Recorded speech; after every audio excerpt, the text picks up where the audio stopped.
The year is 633 AD. The fate of the known world hangs by a thread.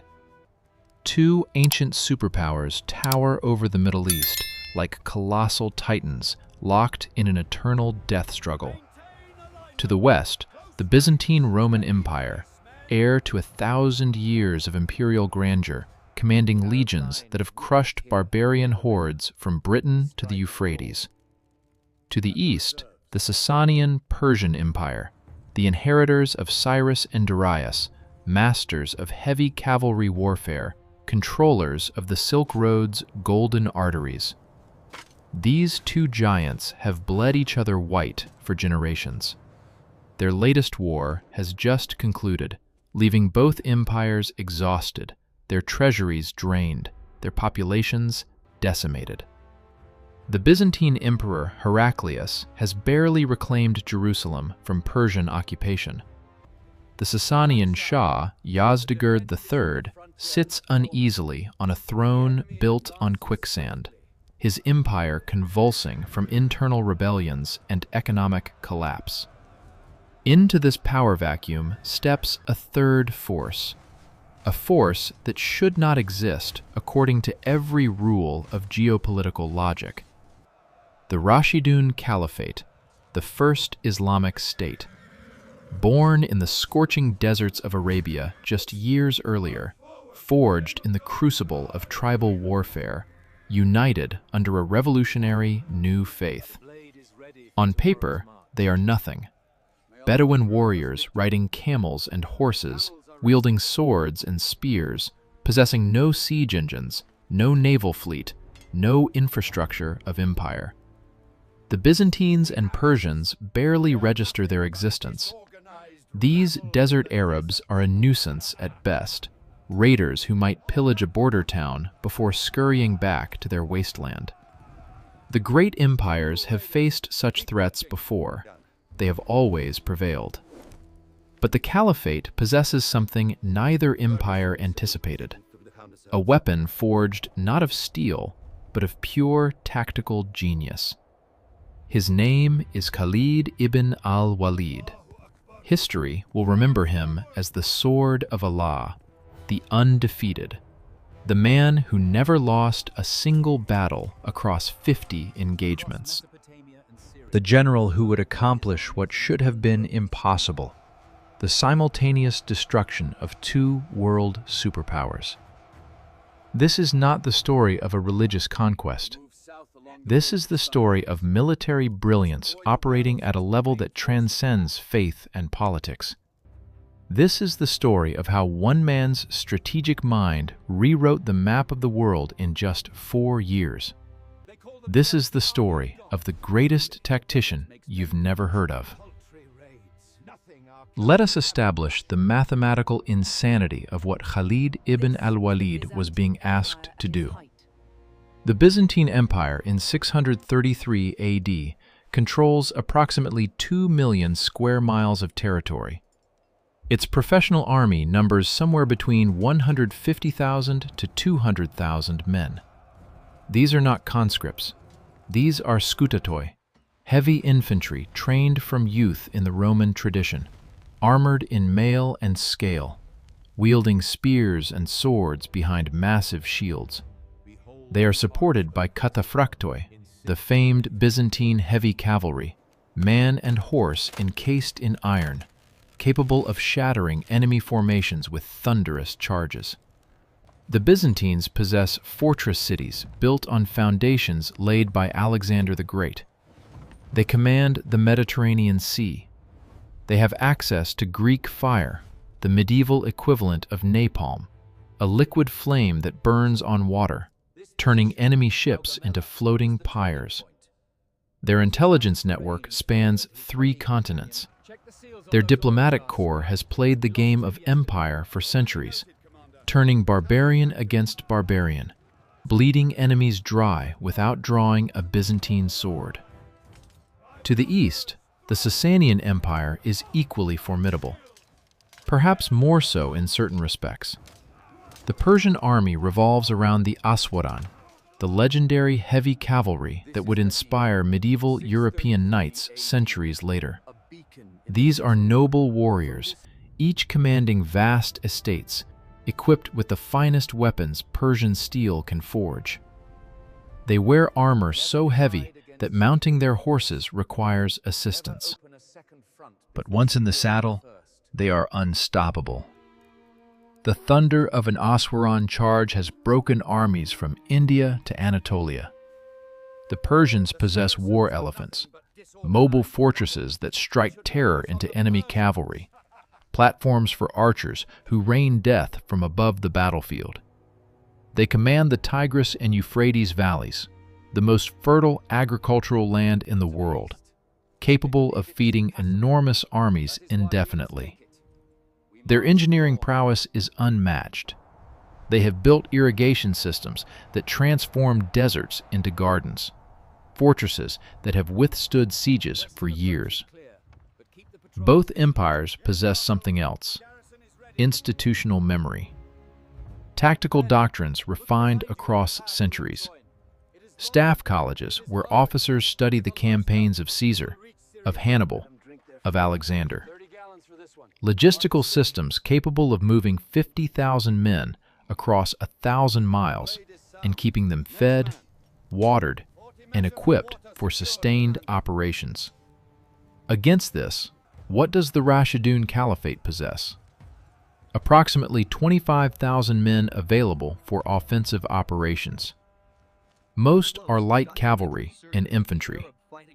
They wear minimal armor, leather, sometimes chainmail for the wealthy. Many fight barefoot. Their weapons are serviceable but unremarkable. They have no siege train, no navy, no supply depots stockpiled across their operational theater. Their capital, Medina, is not a city by Byzantine or Persian standards. It is a large town. There are no academies where generals study the campaigns of antiquity. Most of the commanders learned warfare through trial and error in tribal raids and small-scale engagements. The strategic situation in 633 is even more absurd. The Caliphate is fighting on two fronts simultaneously, separated by over 500 miles of some of the harshest terrain on earth. To the north, in Syria and Palestine, Byzantine armies are massing to crush the Muslim incursions. To the northeast, in Iraq, the Sasanian Empire is mobilizing its forces to drive the Arabs back into the desert. Any military academy would tell you this is a textbook recipe for catastrophic defeat. You never divide your forces when facing superior enemies. You never engage two major powers simultaneously. You never extend your supply lines across waterless wastes. You never, under any circumstances, try to conduct offensive operations when outnumbered 10-1. The Caliph Abu Bakr has perhaps 30,000 men total. He needs to garrison Medina and the recently conquered territories of Arabia. He needs to suppress rebellions. He needs to defend against potential Byzantine or Persian counterattacks. This leaves roughly 25,000 men for offensive operations across two fronts separated by the Arabian desert. Byzantine and Persian commanders receive the intelligence reports and laugh. This is not war. This is suicide. The desert Arabs will exhaust themselves in futile attacks, then collapse as their supply lines fail and their warriors desert. The great empires need only wait, then sweep the broken remnants back into obscurity. They have not accounted for Khalid ibn al-Walid. Khalid is not a product of military academies. He learned warfare in the harsh crucible of pre-Islamic Arabian tribal combat, where survival depended on speed, deception, and the ability to strike where your enemy least expected. He has internalized lessons the great empires have forgotten in their reliance on massive armies and fortified positions. Lesson 1. Mobility trumps mass. A small, fast-moving force that can concentrate at the decisive point will defeat a larger, slower army every single time. Lesson 2. Psychological shock is a force multiplier. If you can break the enemy's will before the main engagement, their numerical advantage becomes irrelevant. Lesson 3. Logistics are not about supply depots. They are about speed. If you move fast enough, you can live off enemy territory, turning their own infrastructure against them. Lesson 4. The terrain is not an obstacle. It is a weapon. If you can cross ground your enemy considers impassable, you achieve complete surprise. In early 633, Khalid receives his orders. Abu Bakr is sending him to Iraq to break the Sasanian Empire. He has approximately 18,000 men. The Persians can field armies 3 times that size. They control fortified cities, river crossings, agricultural heartlands. Khalid studies the strategic map and sees what no Byzantine or Persian general would ever see. He sees an opportunity. The invasion of Iraq should not have worked. Every military principle screamed against it. Khalid's route from Arabia to Iraq required crossing the Syrian desert, a waterless waste that stretched for hundreds of miles. No army had ever crossed it in force. Scouts and small raiding parties, yes. But an entire military formation? Madness. Men and horses would die of thirst. The few water holes along the route could not sustain thousands of soldiers and animals. The Persian commanders knew this. They had garrisoned the logical invasion routes, the roads along the Euphrates River, the established trade routes with known water sources. They waited for the inevitable Muslim advance along predictable lines, where Persian heavy cavalry could smash them in open battle. Khalid looked at the impassable desert and saw something different. He saw the ultimate flanking maneuver. He assembled his army and made an announcement that must have seemed insane. They would cross the waterless desert. They would emerge behind Persian lines. They would achieve total strategic surprise. His officers stared at him. How? How do you cross 5 days of waterless desert with an army? Khalid had already solved the problem. The solution was elegant and terrifying in its simplicity. Camels. Not as mounts, though the army included camel cavalry, as living water tanks. Khalid ordered his men to deprive their camels of water for several days, then allow them to drink to capacity just before departure. A camel can consume 30 gallons of water in minutes and store it in its bloodstream. Then, at carefully calculated intervals during the desert crossing, Khalid's men would slaughter a specific number of camels, cut them open, and drink the water stored in their stomachs and bloodstream. It is a horrific calculus. Each camel represents valuable transportation and military capability. But each camel also represents the survival of dozens of men. Khalid performed the mathematics with cold precision, calculating exactly how many camels needed to die at exactly which points to keep his army alive. The Persians never saw them coming. In April 633, Khalid's army materialized out of the desert like demons conjured from sand and heat. They hit the Sasanian border defenses from an impossible direction, scattering the garrison forces before anyone could send word to the main Persian armies. But Khalid was not interested in raiding. He was interested in conquest. And conquest required breaking the Persian military apparatus so completely that resistance would collapse. The Persians assembled an army under the command of Hormozd, a general of considerable reputation. The forces met at a place the Muslims would call Dat al-Salasil, the Battle of Chains. The name comes from the Persian tactic of chaining their elite infantry together to prevent retreat and ensure they held formation. It was meant to demonstrate their unbreakable resolve. It would become their tomb. Khalid studied the Persian deployment and immediately identified the killing blow. The Persians had formed a traditional heavy infantry center with cavalry wings, a formation that had won battles for centuries.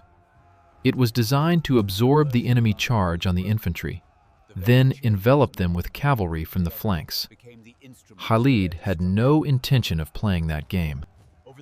He divided his cavalry into multiple small units and sent them on wide flanking maneuvers under cover of darkness. The Persians woke to find Muslim cavalry in their rear, attacking their supply train and command elements. Hormozd wheeled his army to face this threat, breaking the carefully prepared defensive formation.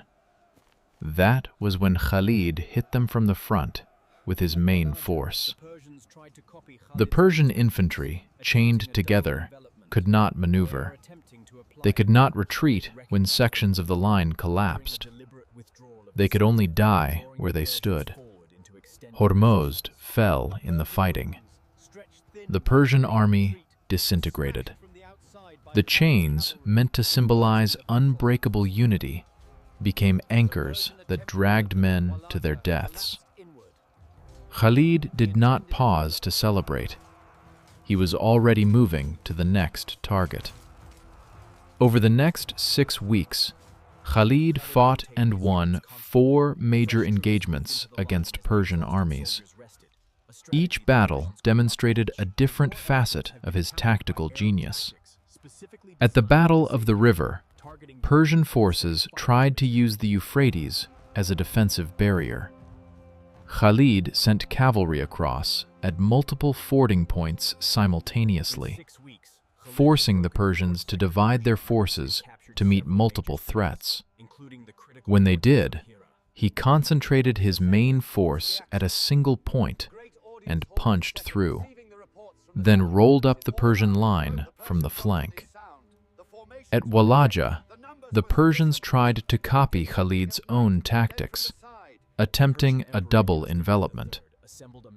Khalid recognized the maneuver before it developed, deliberately allowed his center to retreat, drawing the Persians forward into extended positions.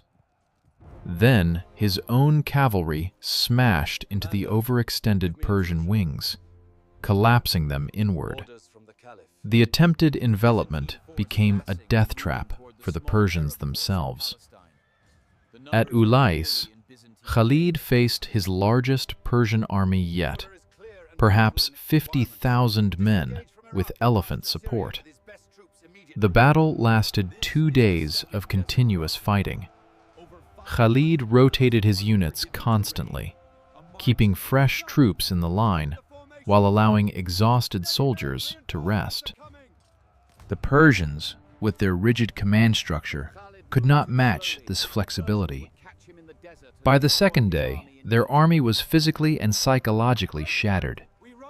The rout was so complete that the Muslims called it the River of Blood, because the casualties literally dammed the local waterways.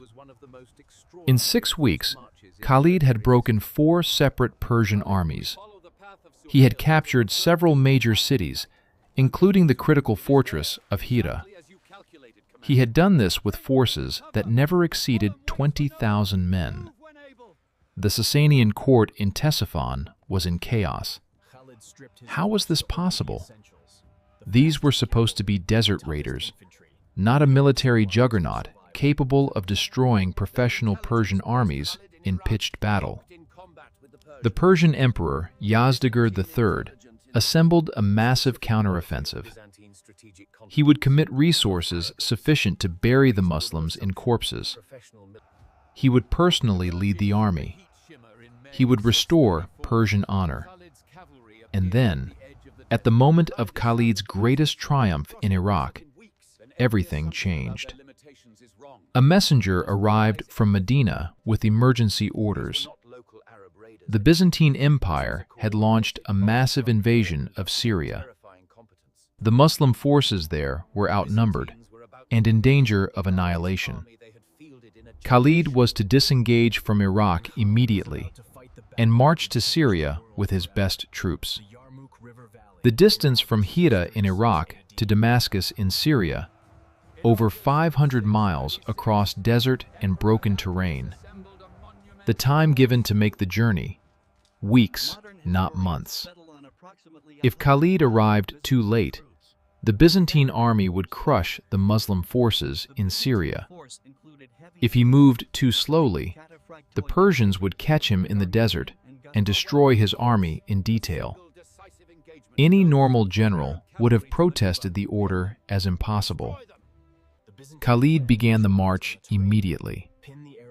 What followed was one of the most extraordinary forced marches in military history. Khalid moved his army across the Syrian desert, again using the waterless routes his enemies considered impassable.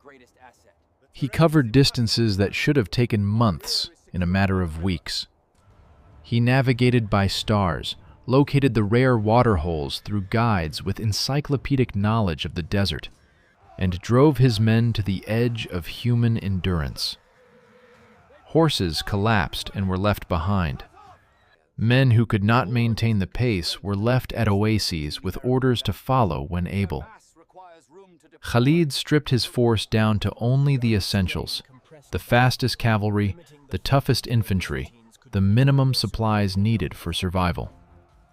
The Byzantines had no idea he was coming. Their intelligence reports placed Khalid in Iraq, locked in combat with the Persians. The possibility that he could disengage, cross 500 miles of desert, and appear in Syria was not even considered. In May 634, Khalid's cavalry emerged from the desert south of Damascus. The Byzantine forces besieging the small Muslim army in Syria suddenly found themselves caught between two forces. The psychological impact was devastating. Byzantine commanders had to completely revise their strategic assessments. These were not local Arab raiders anymore. This was a coordinated, multi-front war conducted with terrifying competence. But the real war in Syria was only beginning. The Byzantines were about to commit the largest army they had fielded in a generation, and Khalid was about to fight the battle that would change the world forever. The Yarmouk River Valley in August 636 was about to become the graveyard of Byzantine power in the Levant. Emperor Heraclius had assembled an army that contemporary sources estimate at anywhere from 80,000 to 200,000 men. Modern historians generally settle on a figure around 100,000, still a staggering force by any measure. This was not a ragtag collection of border garrison troops. These were the professional regiments of the Byzantine Empire, the Themis system's best heavy infantry, elite Kataphractoi cavalry, Armenian and Ghassanid Arab auxiliary forces, and contingents from across the empire. The Byzantine plan was straightforward. Use overwhelming force to crush the Muslim army in a single decisive engagement. Heraclius had learned the lessons of the smaller engagements. He would not allow the Muslims to use their mobility to strike where they chose. He would pin them against a natural obstacle, then destroy them with superior numbers and equipment. Khalid commanded approximately 25,000 men. He was outnumbered at minimum 3-1, possibly as much as 8-1, depending on which sources you believe. But Khalid had chosen the battlefield, and he had chosen brilliantly. The Yarmouk River carved a deep gorge through the landscape, too steep for horses, nearly impossible for men to climb quickly, especially in armor. Khalid positioned his army with the Yarmouk ravine at their backs. To a conventional military mind, this was suicide. You never place an impassable obstacle behind your army. If the battle goes badly, retreat becomes impossible. Your entire force can be slaughtered. But Khalid was not planning to retreat, and he had calculated something the Byzantines had not. The ravine was a death trap, yes, but only if you were forced into it. And the Byzantines, by virtue of their massive numbers, would have a much harder time maintaining formation on the broken ground approaching the Muslim positions. Their advantage in heavy cavalry required room to maneuver. The terrain Khalid had chosen compressed the battlefield, limiting the frontage where the Byzantines could deploy their superior numbers.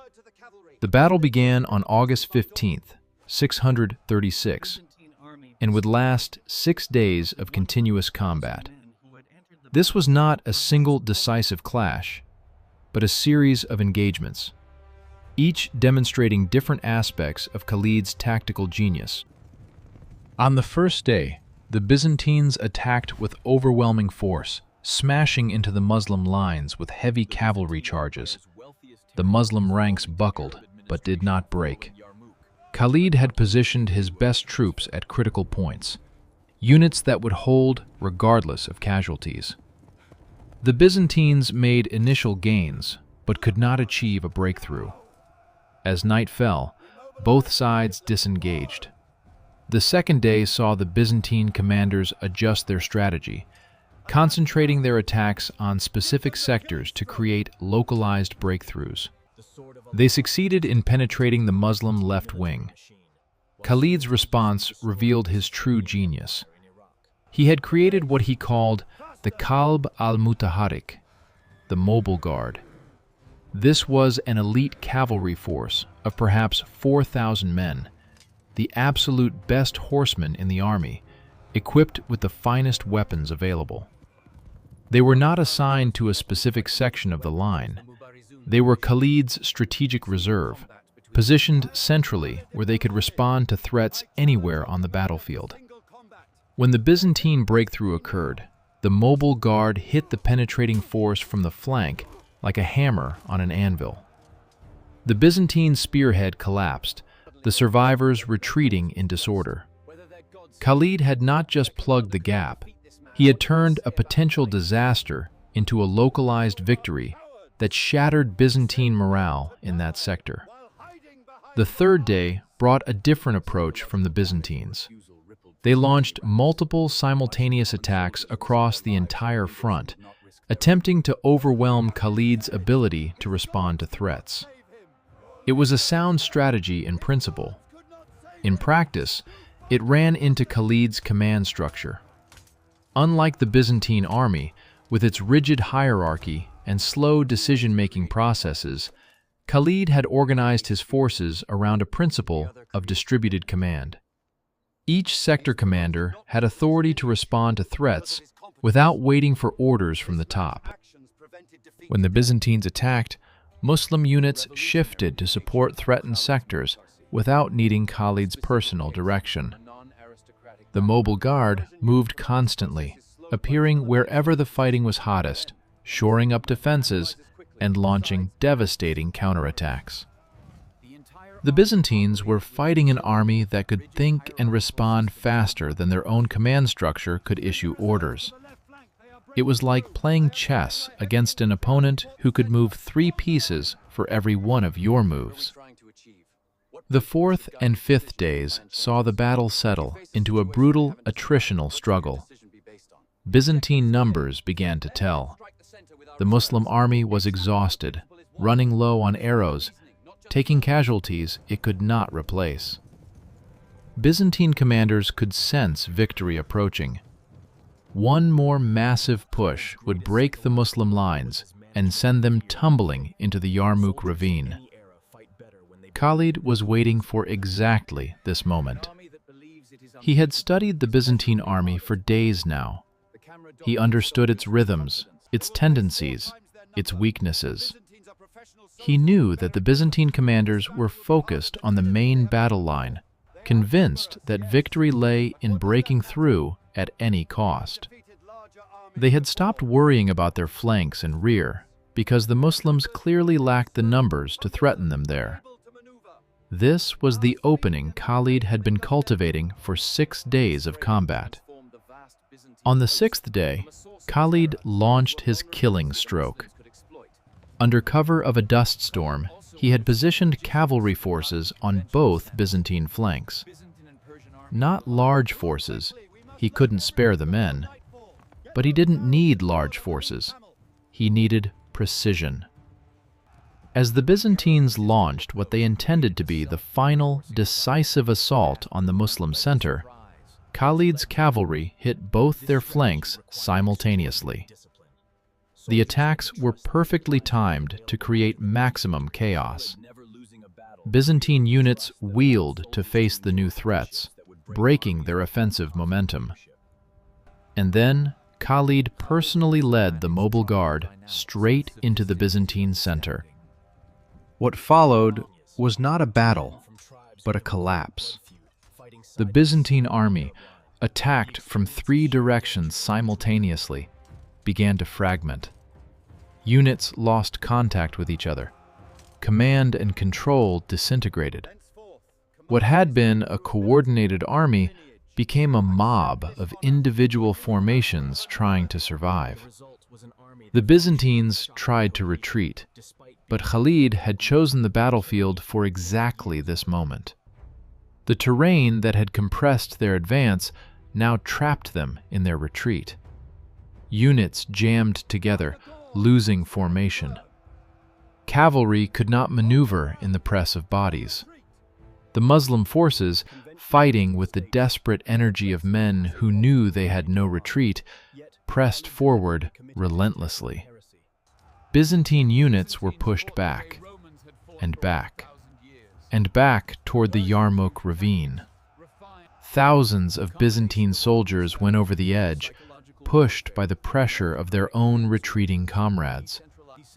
Armored men plummeted into the gorge, the weight of their equipment ensuring they could not swim. The Yarmouk River ran red for miles downstream. The Byzantine army disintegrated. Of the 100,000 men who had entered the battle, perhaps 40,000 escaped. The rest were dead, captured, or scattered into the desert, where they would perish from thirst. The Emperor Heraclius, when he received news of the disaster, reportedly wept. He had committed the largest field army the Byzantines could assemble, and it had been annihilated by a force a quarter its size.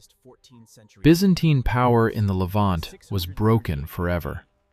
Within months, Damascus, Jerusalem, and Antioch would fall to Muslim forces.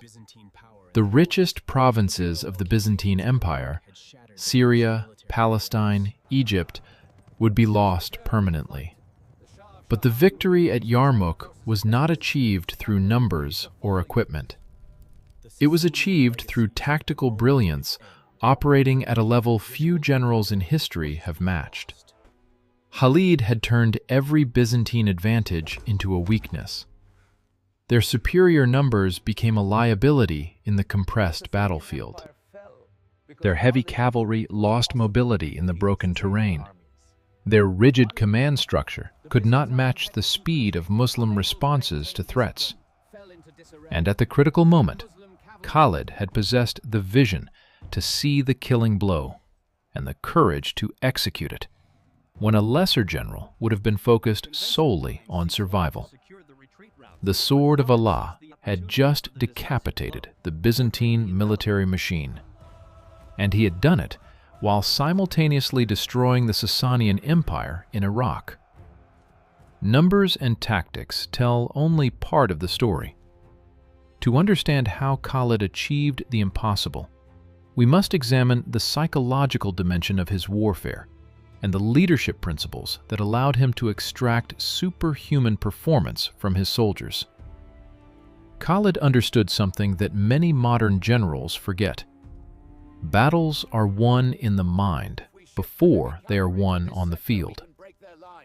One of his most effective psychological weapons was the Mubarizun tradition, single combat between champions before the main battle. This was an ancient Arabian custom, but Khalid weaponized it with calculated precision. Before major engagements, Khalid would often ride forward and challenge the enemy commander to single combat. This was not bravado. It was psychological warfare of the highest order. If the enemy commander accepted and lost, as they almost always did, because Khalid was an exceptional warrior, the opposing army watched their leader killed before their eyes. The psychological impact was devastating. Soldiers who had been prepared to fight to the death suddenly questioned whether their cause was just, whether their gods favored them, whether they would survive the day. If the enemy commander refused the challenge, they appeared cowardly before their own troops. Khalid would mock them publicly, calling them cowards who sent men to die while hiding behind their armies. Again, the psychological damage rippled through the enemy ranks. Why should common soldiers risk their lives for leaders who would not risk their own? At the Battle of Euphrates, Khalid reportedly killed the Persian commander in single combat, then pointed to the corpse and shouted to the Persian army, "Your leader is dead. His gods could not save him. You fight for nothing." The Persian army's morale shattered before the main engagement even began. But Khalid's psychological warfare extended far beyond pre-battle theatrics. He understood how to manage his own soldiers' psychology to extract maximum performance. Unlike Byzantine and Persian armies, which relied on strict hierarchical structures and discipline through fear of punishment, Khalid built a command culture based on meritocracy and shared purpose. Officers in Khalid's army were promoted based on demonstrated competence, not noble birth or political connections. A Bedouin tribesman who showed tactical brilliance could rise to command positions that would be reserved for aristocrats in the Persian or Byzantine systems. This had profound effects on unit cohesion and decision-making speed. Soldiers fought harder when they knew that competence, not connections, determined advancement. Officers made faster, better decisions when they were chosen for their ability rather than their family name. The entire army operated with an agility that rigid hierarchical systems could not match. Khalid also implemented a form of decentralized command that was revolutionary for its time. He trusted his subordinate commanders to make tactical decisions without waiting for orders from the top. At Yarmouk, when Byzantine attacks developed across the entire front, Muslim sector commanders repositioned their forces, shifted reserves, and coordinated mutual support without needing Khalid's personal approval for every move. This required a different kind of leadership. Khalid had to train his officers not just in tactics, but in understanding his strategic intent. Before battles, he would gather his commanders and explain not just the plan, but the reasoning behind the plan. What were they trying to achieve? What principles should guide their decisions if the situation changed? What were the priority objectives versus the secondary concerns? This approach, which modern military theory calls mission-type tactics or Auftragstaktik, allowed Khalid's army to respond to threats faster than enemies who had to wait for orders to filter down through layers of command hierarchy. But perhaps Khalid's greatest psychological weapon was his management of fear and faith. Soldiers in any era fight better when they believe in their cause. The early Muslim armies possessed extraordinary morale because they believed they were fighting for a divine purpose. But Khalid understood that faith alone was not enough. Soldiers also needed to believe they could win. He cultivated this belief through an unbroken string of victories. Each battle won reinforced the narrative that they were unstoppable. Each victory became evidence of divine favor, which further motivated the troops to feats of extraordinary courage. But Khalid also managed his soldiers' fear in sophisticated ways. He did not pretend that battles would be easy or casualties would be light. Instead, he normalized the idea of fighting against superior numbers. He framed it not as a liability, but as an opportunity to demonstrate their superiority. Before Yarmouk, facing a Byzantine army that outnumbered his forces 4-1, Khalid reportedly addressed his troops with brutal honesty. "They outnumber us, yes, but what does that matter? We have defeated larger armies before. Their numbers mean they are slow, cumbersome, unable to maneuver. Our speed and our faith make us their equals on any battlefield. We do not need superior numbers. We need superior will."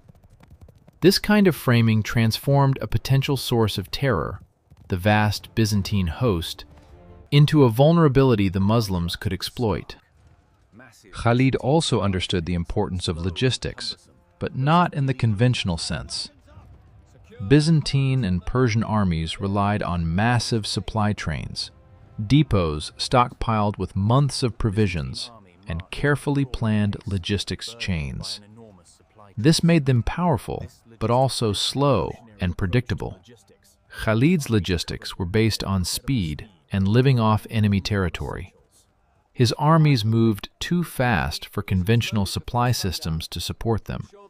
Instead, they seized supplies from conquered territories, captured enemy depots, and supplemented with what they carried on their animals. This created a self-reinforcing cycle. Fast movement led to surprise, which led to victory, which led to captured supplies, which enabled more fast movement. The army literally fed on conquest. But this strategy required extraordinary discipline. Soldiers had to trust that supplies would be available after the next victory. They had to be willing to endure short-term deprivation for long-term success. They had to believe in Khalid's ability to deliver victory after victory. The fact that Khalid never lost a battle created this trust.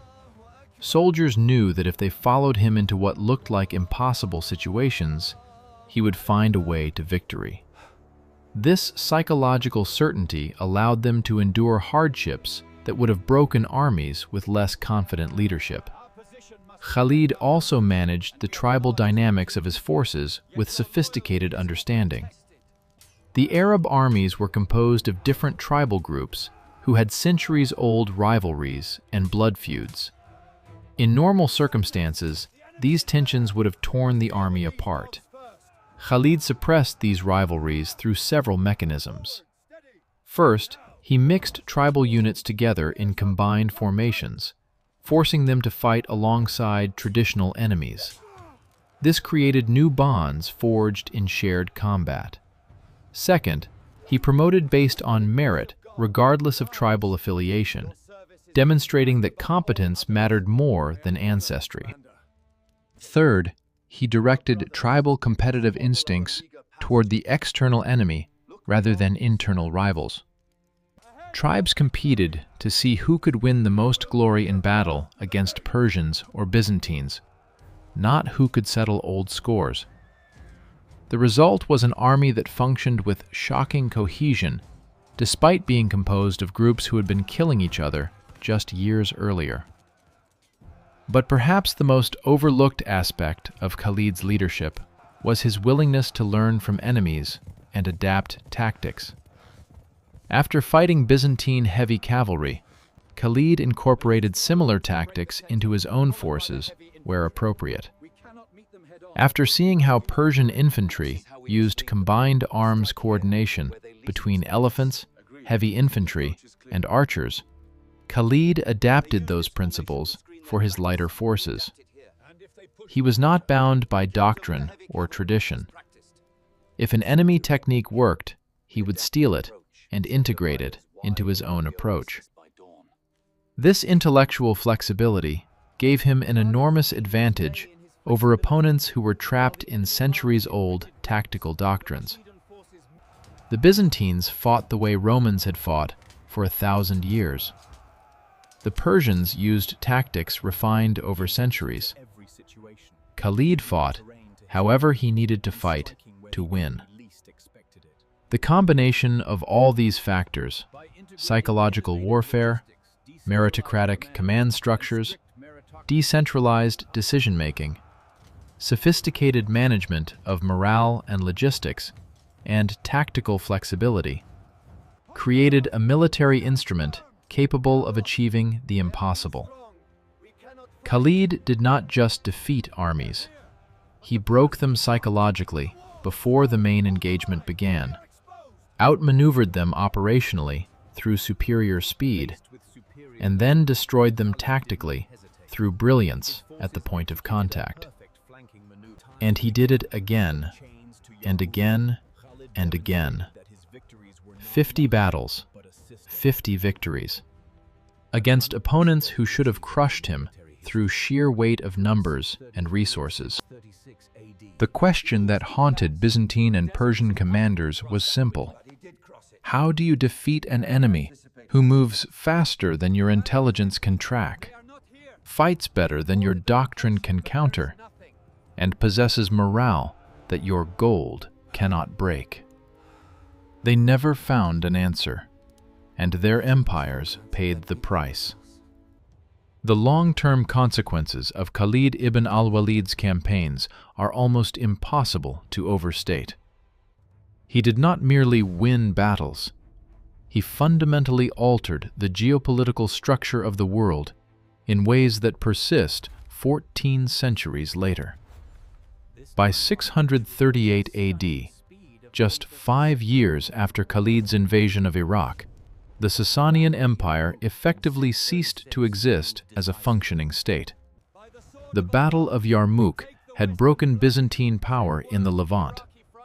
The parallel campaigns in Iraq had shattered the Persian military apparatus. Emperor Yazdegerd III fled from city to city as Muslim forces swept across Persia, winning battle after battle using the tactical principles Khalid had established.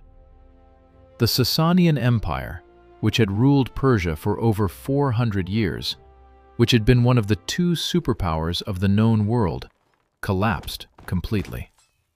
Yazdegerd was eventually murdered by his own subjects in 651. The empire was absorbed into the expanding Islamic Caliphate. Think about that for a moment. A 400-year-old empire, destroyed in less than 20 years, primarily because one general demonstrated that it could be defeated. The Byzantine Empire survived, but it never recovered its pre-Yarmouk strength. The loss of Syria, Palestine, and Egypt, its richest provinces, reduced Byzantium to a fraction of its former power. The empire would limp on for another 8 centuries, but it would never again be the dominant force in the Mediterranean. The Byzantines lost approximately 3/4 of their territory and 2/3 of their revenue. Constantinople became a regional power rather than a world empire. These are not marginal changes. These are civilizational-level transformations. The map of the modern Middle East is, in many ways, a direct consequence of Khalid's campaigns. The borders between the Arab world and the Byzantine Christian sphere were drawn by Khalid's victories. The religious demography of the region, the spread of Islam across the Middle East and North Africa, followed the routes of conquest that Khalid pioneered. Syria, Iraq, Palestine, Jordan, Lebanon, all of these became part of the Islamic world because Khalid broke the military forces that defended them. The cultural, linguistic, and religious character of these regions today traces back to the campaigns of 633 to 638 AD. But the legacy extends beyond mere territorial conquest. Khalid's campaigns demonstrated tactical and strategic principles that would influence military thinking for centuries. His use of mobility as a force multiplier became a cornerstone of cavalry warfare. The idea that a smaller, faster force could defeat a larger, slower army by achieving surprise and concentrating at decisive points would be rediscovered by commanders from Genghis Khan to Napoleon to modern armor theorists. The German concept of blitzkrieg in World War II, lightning war based on fast-moving armored columns that bypass strongpoints, penetrate deep into enemy territory, and create psychological collapse, is fundamentally the same principle Khalid used in Iraq. Overwhelm the enemy's decision-making capacity through speed and aggressive maneuver. Modern maneuver warfare doctrine, as taught at military academies today, emphasizes many of the same principles Khalid employed. Decentralized command, mission-type tactics, focus on enemy vulnerabilities rather than strengths, speed as a weapon, psychological warfare to break enemy cohesion. The U.S. Marine Corps' doctrine of maneuver warfare explicitly draws on historical examples like Khalid's campaigns. Military theorists study Yarmouk as a masterpiece of tactical economy, achieving overwhelming results with limited resources through brilliant positioning and timing. But there is a profound irony in Khalid's story, an irony that speaks to the nature of power, leadership, and historical memory. At the height of his success, in 638 AD, Caliph Umar ibn al-Khattab, who had succeeded Abu Bakr, removed Khalid from command. The reasons are debated by historians. Some sources suggest Umar feared that Khalid's success was creating a cult of personality that threatened to elevate the general above the cause. Soldiers were beginning to attribute victories to Khalid's genius rather than divine favor. This was theologically problematic and politically dangerous. Other sources suggest more mundane concerns, reports of Khalid spending captured wealth on his troops without proper accounting, or personal conflicts with other commanders who resented his fame and influence. Whatever the precise reasons, Umar's decision was clear. Khalid ibn al-Walid, the undefeated, the sword of Allah, was relieved of command and essentially retired from military affairs.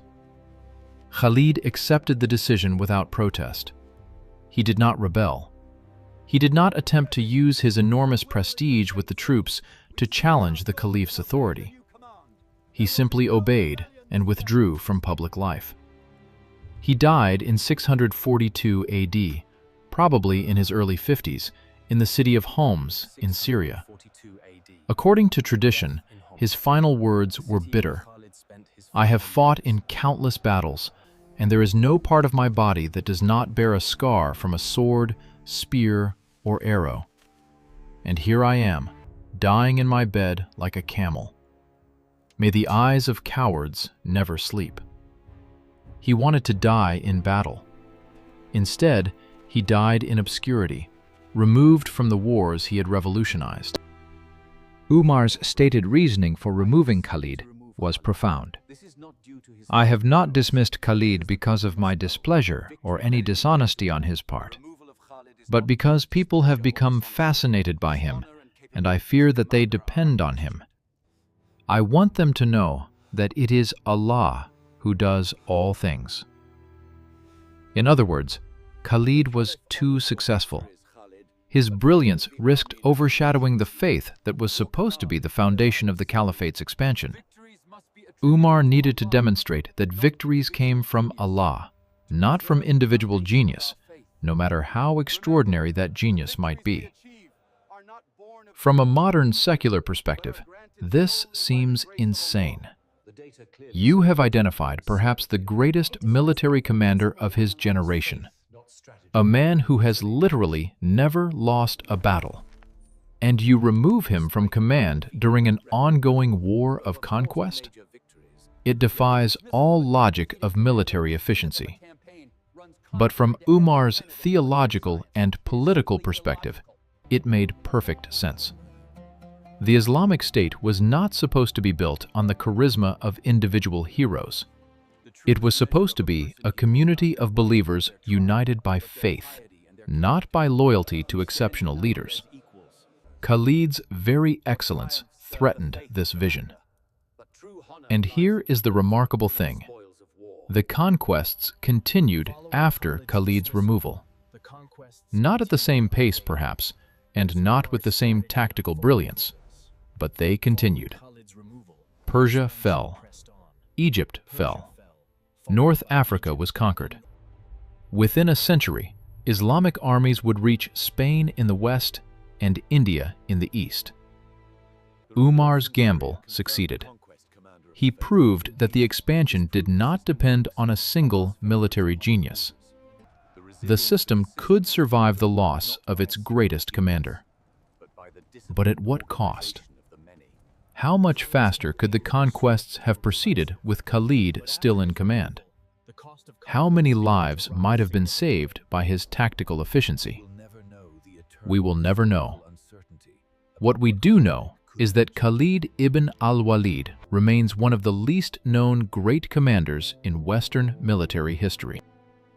Ask 100 educated people to name great generals, and you will hear Alexander, Caesar, Hannibal, Napoleon, perhaps Genghis Khan if they have some knowledge of Asian history. Khalid will almost never appear on that list. This is partly because Islamic military history is often overlooked in Western education. It is partly because Khalid's career was relatively short, just 6 years of active command before his removal. And it is partly because he fought for a cause that is foreign to Western audiences, making him less accessible as a historical figure. But the objective facts of his military record are undeniable. 50 battles, 50 victories, defeated 2 world empires simultaneously, never lost an engagement despite being consistently outnumbered, pioneered tactics that would influence warfare for centuries, changed the course of world history in a way that shaped the modern Middle East. By any reasonable metric, Khalid ibn al-Walid ranks among the greatest military commanders who ever lived. His tactical brilliance, strategic vision, and leadership capabilities place him in the same tier as Alexander, Hannibal, and Napoleon. Yet his story is told primarily in the Islamic world and remains largely unknown in the West. This represents a massive gap in historical literacy. Understanding the rise of the Islamic Caliphate is impossible without understanding Khalid's campaigns. Understanding military history is incomplete without studying his tactics. Understanding leadership is poorer without examining his methods. Modern military theorists who study Khalid's campaigns are struck by how contemporary his thinking seems. His emphasis on speed, flexibility, psychological warfare, and mission-type tactics would not be out of place in a 21st century military planning document. The specifics have changed. We use tanks instead of camels, satellites instead of scouts. But the underlying principles remain sound. Perhaps this is the ultimate test of military genius. Does the commander's thinking transcend their specific historical context and offer insights applicable across centuries? By this standard, Khalid passes with distinction. His campaigns demonstrate that mobility can overcome mass, that psychological warfare is as important as physical combat, that flexible organizations will defeat rigid hierarchies, that bold action can achieve results that cautious planning cannot. These are not medieval curiosities. These are timeless principles of conflict. And they were demonstrated with shocking effectiveness by a commander who crossed waterless deserts on camels, who challenged enemies to single combat before battles, who led cavalry charges with a sword in his hand. The contrast between the ancient methods and the modern principles they embodied makes Khalid's achievement all the more remarkable.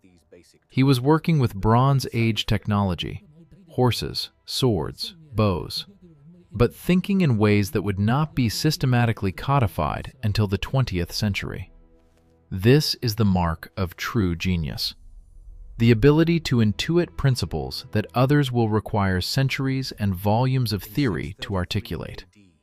Khalid ibn al-Walid intuited the principles of maneuver warfare 14 centuries before they were formalized in military doctrine.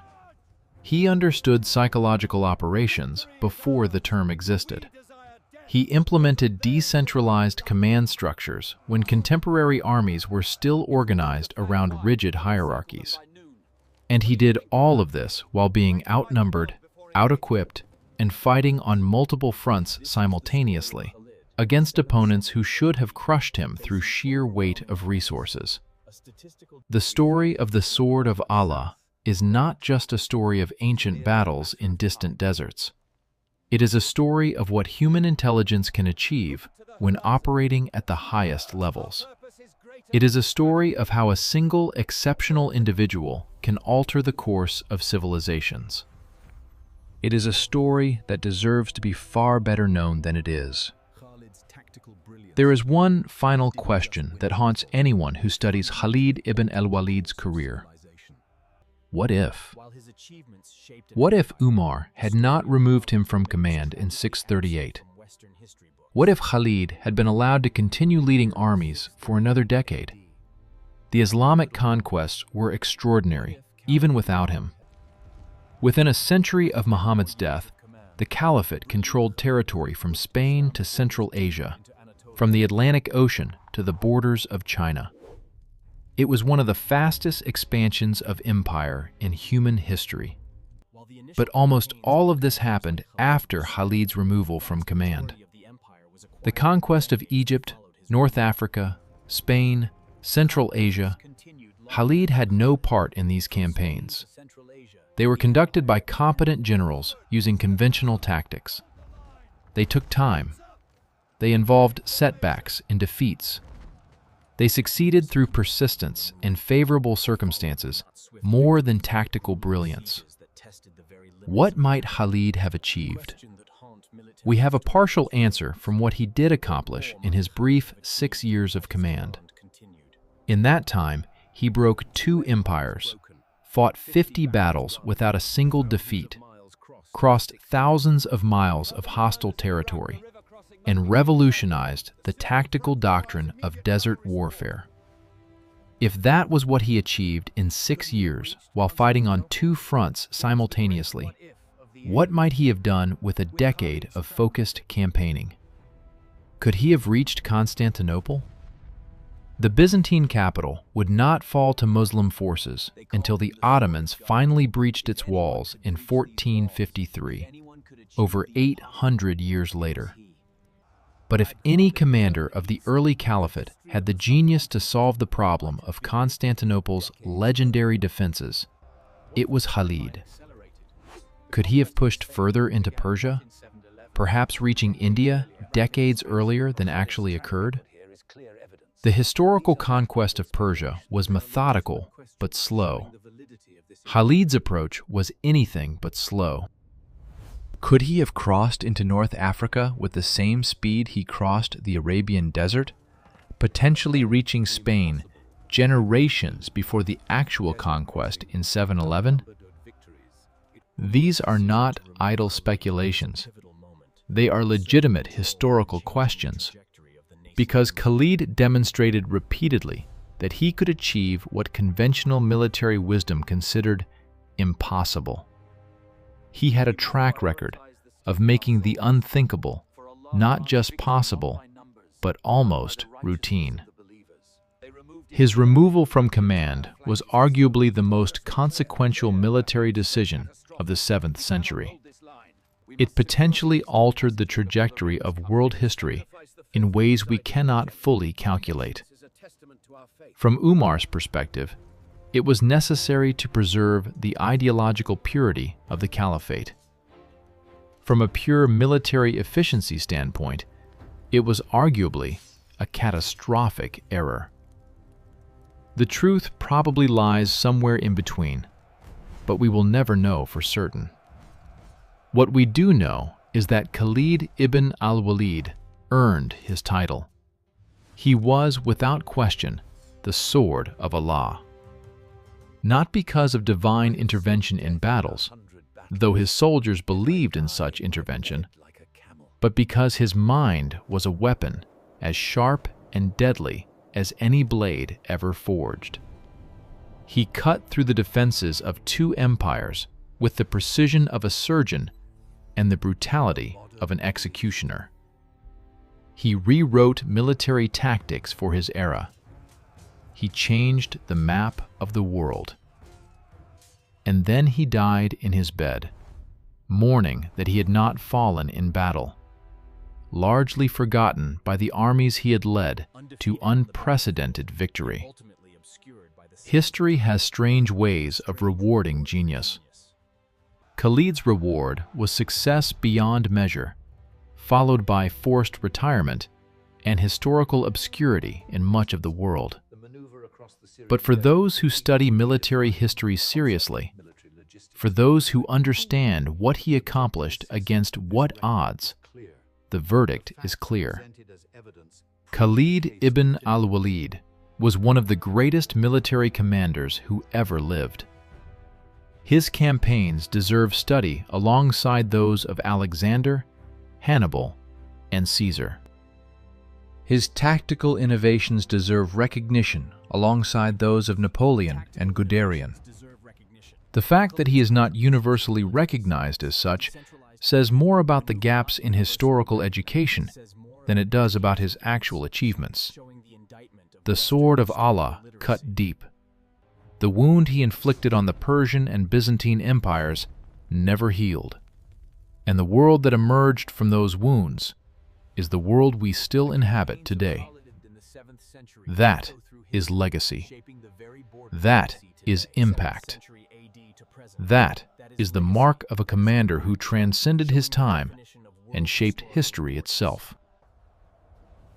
They were 10 times his number, more in some battles. And then the sword of Allah arrived, and nothing was ever the same again.